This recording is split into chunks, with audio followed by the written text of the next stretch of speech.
Welcome to Swasti Diaries. Today we step into a house that breathes secrets.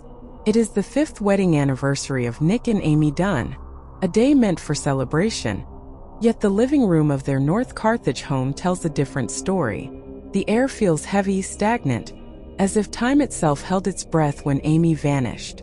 Look at the floor. Shattered glass lies scattered in a pattern that defies the physics of a genuine struggle. It is too precise, too curated.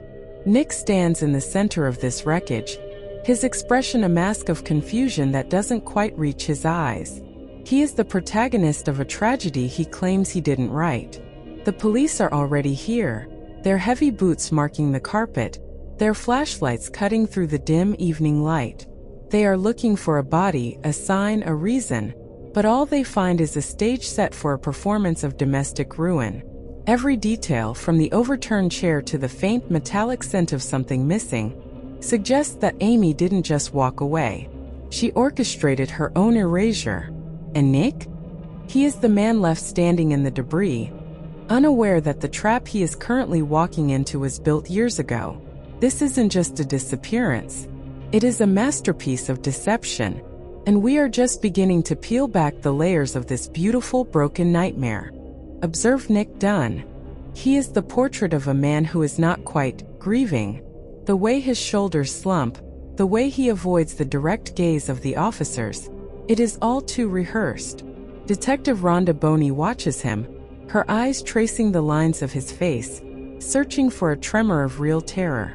She finds none. Instead, she finds a timeline that bleeds into the shadows.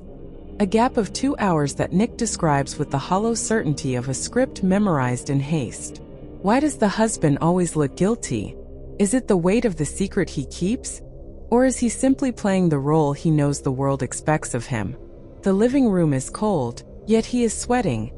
Not with the heat of a man whose wife has been snatched away, but with the frantic energy of a man trapped in his own lie. He claims he was at the bar, that he was working, that he was anywhere but here. But the receipts don't match the story. The timeline is a frayed rope, and with every passing minute, the fibers are snapping. Boney leans in, her voice a low hum against the silence of the house. She doesn't need a confession. She needs the truth to catch up to the fiction. And Nick? He is standing on the edge of a precipice, staring down at the void he helped create. He thinks he is the master of his own fate, but he is merely a pawn in a game he hasn't even realized has begun. The house is a cage, and the lock is already clicking shut. The diary is a masterpiece of manipulation, a leather-bound trap. Detective Boney flips through the pages, each entry a needle pricking at the skin of Nick's reputation. Amy's handwriting is elegant, steady, and chillingly precise. She describes the slow erosion of their love, the cold shoulders, the biting remarks, the escalating tension that supposedly kept her awake at night. It is a narrative of a woman living in fear, a woman who felt her husband slipping into a darkness she could no longer reach. Every word is a calculated strike. To the investigators, this isn't just a journal. It is a confession of a man who had already committed murder in his heart long before the blood was ever spilled. The pages detail an anniversary ruined by his coldness, his refusal to meet her eyes, his erratic movements, the way he seemed to be measuring the distance between them with a predator's grace. It paints Nick not as a grieving spouse, but as a ticking time bomb. And the worst part? It is entirely believable. Boney reads about a specific incident, a moment where Amy claims Nick grabbed her arm, hard, leaving a bruise that she documented with the clinical detachment of a victim preparing for the end. It is a perfect, harrowing script. The detectives are hooked, their sympathy shifting, their resolve hardening. They see a monster in Nick, a man who played the part of the devoted husband, while allegedly tightening the noose around his wife's neck. The diary is no longer just paper and ink. It is the weapon that will dismantle his world, piece by agonizing piece. He thinks he is being clever, but he is walking into a cage built from his own wife's carefully crafted lies. The news vans arrive like vultures circling a dying beast, their satellite dishes pointed toward the Dunne house, hungry for a tragedy to feed the 24-hour cycle. Public opinion is a fickle, bloodthirsty creature. Within hours, the narrative shifts from a missing person to a cold-blooded hunt. Nick is no longer a husband. He is a monster in a tailored suit, captured in grainy freeze frames that make his grief look like calculated deception. Cable pundits lean into the microphones, their voices dripping with practiced outrage, analyzing his posture, his pauses, the way he looks at the cameras. They don't want the truth. They want a villain. They want a performance. Every flicker of his eyelid is dissected, every sigh measured against the weight of his missing wife. The public doesn't need evidence anymore. They have a story. The media has already convicted him, painting his silence as guilt and his calm as sociopathy. The digital mob gathers, thousands of strangers typing their verdicts into the void, convinced they know the man better than he knows himself. Amy's diary, that leather-bound trap, has provided the perfect fuel for this fire. The reporters are just the arsonists, fanning the flames until Nick is completely consumed by the heat of their scrutiny. He stands on his porch, surrounded by a sea of flashing lights, realizing he is trapped in a theater where the script was written by a ghost. The world is watching, waiting for him to break, waiting for the crack in his facade that will confirm their deepest, darkest suspicions. He isn't just fighting for his wife anymore. He is fighting for his life against a monster of public perception that he can never hope to defeat. Detective Boney steps into the living room, the stage of the crime. She ignores the cameras outside. Her eyes lock onto the broken glass near the kitchen island. It is scattered with an unnatural, almost artistic precision. A genuine struggle leaves a chaotic wake, a whirlwind of impact, but this is a curated mess. The shards lie in a perfect arc, suggesting they were dropped rather than shattered by force. She crouches low, her gloved fingers hovering over the debris. There is no blood spatter here, despite the supposed violence. No scuff marks on the hardwood floor. Just silence. And then the realization hits her like a physical blow: the exit. Every door is locked from the inside. The windows are sealed. If Amy Dunne was abducted, she left through a portal that doesn't exist. The physics of the crime scene don't add up. It is a locked room mystery dressed in the clothing of a domestic dispute. Boney feels a chill that has nothing to do with the air conditioning. The house isn't a crime scene. It is an installation, a deliberate, calculated composition designed to lead the eye exactly where the perpetrator wants it to go. She looks at the diary lying on the desk, its pages waiting like a loaded weapon. The logic of the scene is inverted. The more evidence she finds, the less it points toward a kidnapping, and the more it screams of a singular, chilling intent. Someone has been planning this exit for a very, very long time, and Nick Dunne is merely the scapegoat, standing in the middle of a trap he doesn't even realize is closing around his neck. The interrogation room is a white void, a sterile vacuum designed to strip away defenses. Nick Dunne sits across from Detective Boney. He is a man composed of fraying edges. The air is stagnant, recycled, smelling faintly of cheap coffee and suppressed desperation. Boney doesn't raise her voice. She doesn't need to. She lets the silence stretch until it becomes a physical weight. Every tick of the wall clock is a hammer strike. Nick shifts, his posture rigid, his hands clasped so tightly the knuckles are white bone. He is reciting the script he prepared, but he forgets the rhythm. He stumbles over the timeline of his own alibi. Boney watches him, not with malice but with a cold, predatory focus. She knows the diary has already poisoned the well. She knows that every word Nick speaks is being filtered through the lens of a man who has supposedly committed a monstrous act. She leans in, a slow, deliberate movement, and drops a single photograph onto the metal table.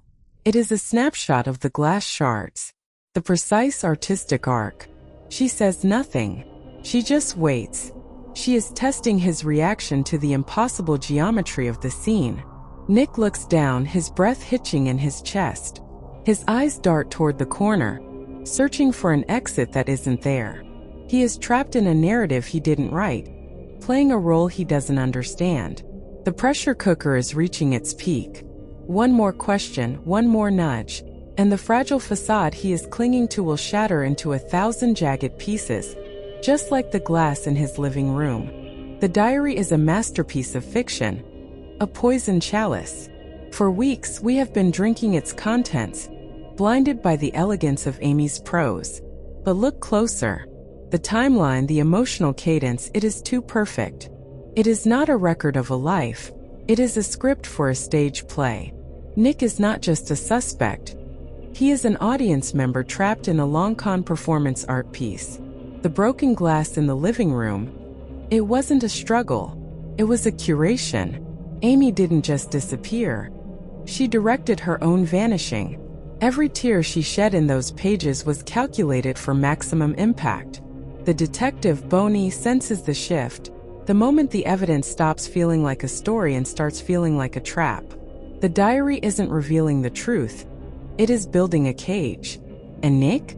He is the only one who doesn't realize he is already locked inside. The suspicion we held against him begins to slide away, replaced by the chilling realization that we have been manipulated by a ghost who is very much alive, orchestrating our every thought from the shadows. The narrative has weaponized our empathy. We were looking for a killer, but we should have been looking for an architect. The house of cards is trembling, and as the final pages turn, we see the true face of the monster, not in the husband's guilt, but in the wife's cold, meticulous genius. The silence in the room is no longer heavy. It is deafening, filled with the sound of a trap snapping shut. Step into the mind of the architect. Amy is not a victim. She is a master of logistics. Her disappearance was never a retreat, but an invasion of Nick's life, his reputation, and his very soul. She spent months curating the evidence, choosing the perfect shade of blood-red paint to splash against the floorboards, measuring the exact force needed to shatter the glass without scarring her own skin. She crafted the diary like a novelist, layering lies with the precision of an engineer. Each entry a calculated blow to Nick's credibility. She watched him from the periphery, a silent director observing her protagonist stumble through a script he didn't even know he was performing. She didn't want him dead. She wanted him destroyed, reduced to a hollow shell, trapped in the cage of his own manufactured guilt. The financial records were her final chess move, a trail of breadcrumbs leading directly to a dead end. She is cold, she is patient, and she is watching us right now, laughing at how easily we swallowed her performance. The game has changed. We are no longer chasing a killer. We are witnessing the cold, calculated execution of a life. The silence now is the sound of a predator finally showing its teeth. Amy is not missing. She is simply waiting for the final act to reach its crescendo. And Nick, poor oblivious Nick, is just a pawn in a game he never stood a chance of winning. The architect has left the building, but the blueprint remains, etched in the blood and ink of her masterpiece. The genius of Amy Dunne. It was never in the violence. It was in the curation. She understood that society doesn't just want a victim. It demands a saint. So she built Amazing Amy from the ground up. A porcelain doll of a woman perfect and fragile, ready to be shattered by a brute of a husband. Every entry in that diary was a calculated injection of poison, meant to fester in the minds of the police. She didn't write for herself. She wrote for the jury. She wrote for the headlines. She knew exactly how the ink would look against the paper, the frantic, desperate scrawl of a woman living in fear. It was a performance piece of the highest order, a psychological trap set with the precision of a clockmaker. She studied the tropes of domestic tragedy, the classic beats of a failing marriage, and she inverted them. She made Nick the villain not by showing his crimes, but by suggesting his potential for them. A missing wife is a tragedy. A missing wife who left behind a journal detailing her husband's slow, agonizing descent into rage? That is a closed case. She watched the detectives arrive, knowing they were walking into a theater where the stage had already been set. She wasn't just hiding. She was orchestrating the entire investigation from the shadows, ensuring that every piece of evidence pointed toward the one man who thought he knew her best. She didn't just want Nick to go to prison. She wanted him to feel the walls closing in, to taste the metallic tang of inevitable defeat, and to realize far too late that he was never the husband. He was always the mark. Nick stood in the kitchen, the silence of the house pressing against his eardrums like a physical weight, a suffocating heavy shroud. He looked at the floor where the glass lay shattered. He remembered the arguments, the subtle barbs, the way Amy would tilt her head just so. A predator disguised as a prize. He thought he was the one holding the leash, but he was merely the one being walked. Every memory he had of their life together was now a corrupted file, overwritten by her meticulous lying hand. She had turned their intimacy into evidence, weaponizing his own secrets against him until he didn't know where the truth ended and the performance began. This was not a disappearance. It was an eviction from his life, from his reputation, from his own mind. He felt the cold, clinical gaze of the investigators hovering outside, ready to dissect his existence. He realized then that Amy hadn't just left. She had constructed a parallel universe where he was the monster, and she was the saint, a saint who had mastered the art of the vanishing act. He reached out to touch the counter, his fingers trembling, tracing the edge where she used to sit, sipping coffee, planning his destruction with the patience of a spider. The lies were elegant, sharp, and perfectly placed. They were the bars of a cage he had helped build, brick by brick, kiss by kiss, until he was locked inside, watching his life dissolve into a script written by a ghost who was very much alive and laughing. The math was the final brutal insult. Nick stared at the printouts, a mountain of receipts, credit card statements, and bank transfers that painted a portrait of a woman who had been preparing for an exit long before she vanished. It was an audit of betrayal. Amy hadn't just packed a bag. She had systematically bled their joint accounts dry, using small, calculated withdrawals that wouldn't trigger an alert. She had been building a nest egg in the shadows, a secret fund for a life that didn't include him. Every purchase was a calculated strike. A burner phone here, a storage unit rental there, a series of prepaid cards that left no trail for the banks to follow. She had even taken the time to apply for credit in his name, leaving a breadcrumb trail of debt that would make him look like a desperate, reckless man spiraling into financial ruin. It was a masterpiece of misdirection. She wasn't just escaping. She was ensuring that his freedom would be purchased with his own bankruptcy. As the numbers blurred on the screen, Nick realized the sheer scale of the deception. She had been living two lives, one as his loving wife, and another as a ghost in waiting, meticulously siphoning away his future. Each transaction was a heartbeat of her plan, a rhythmic, mechanical countdown to this very moment. He wasn't just a suspect in a murder investigation. He was a mark in a long con, and the ledger was now his only confession. The money trail didn't lead to a crime of passion. It led to a planned, cold-blooded execution of his identity. She had effectively liquidated him, turning his life into a series of debits and credits that left him with nothing but a mountain of suspicion. Nick stared at the screen, the blue light reflecting off his tired, hollow eyes.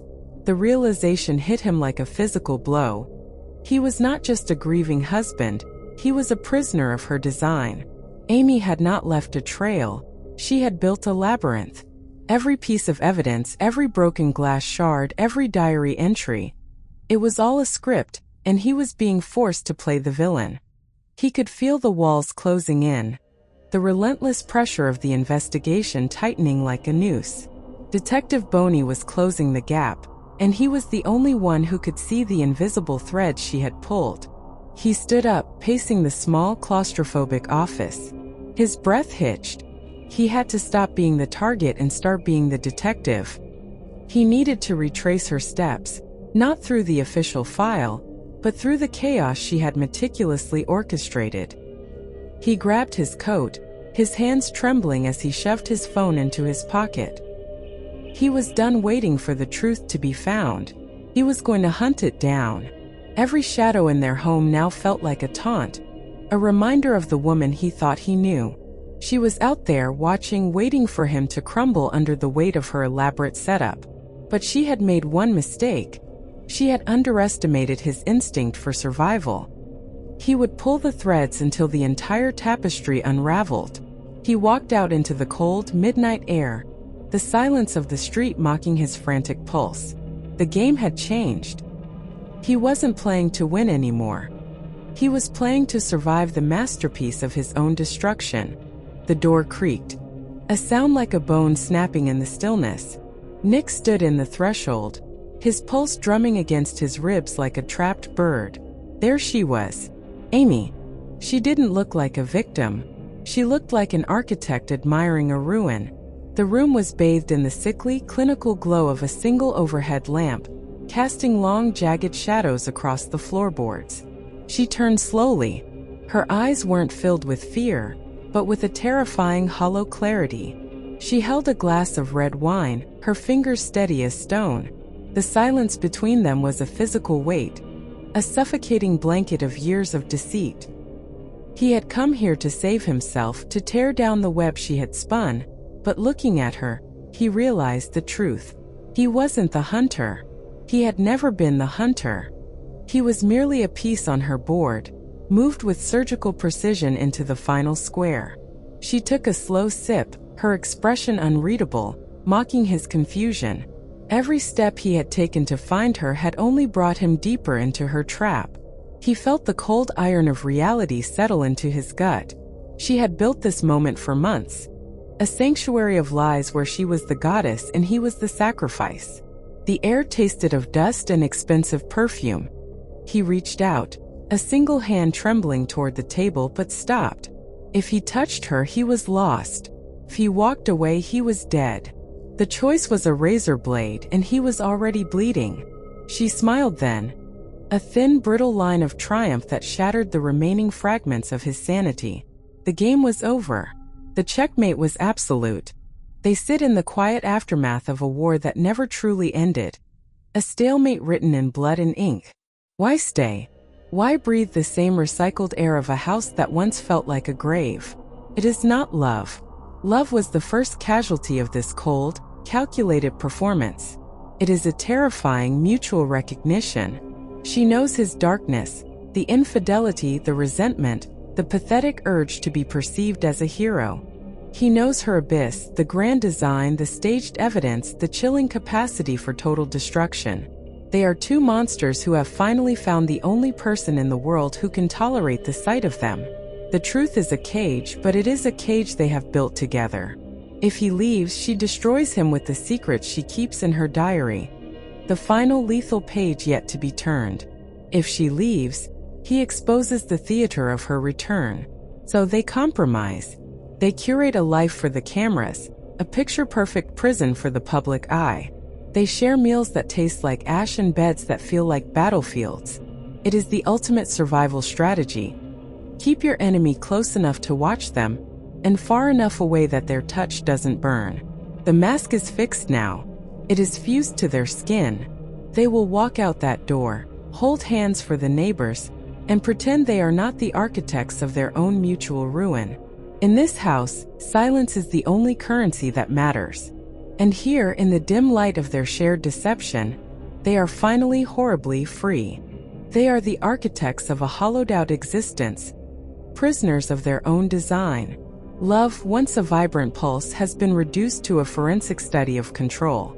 We look at them now, not as husband and wife, but as two tacticians locked in a stalemate that spans decades. The diary remains a silent, ticking bomb on the nightstand, a reminder that truth is merely a narrative waiting to be rewritten. They walk through these rooms, touching surfaces that hold no warmth, only the lingering cold weight of their shared performance. There is no escape from the cage they have constructed together. Every smile for the neighbors is a jagged piece of glass. Every shared meal a rehearsal for a life they despise. They have become the very monsters they once feared, fused by the secrets that bind them to this modern sterile home. The public sees a tragedy overcome. They see a strategic victory.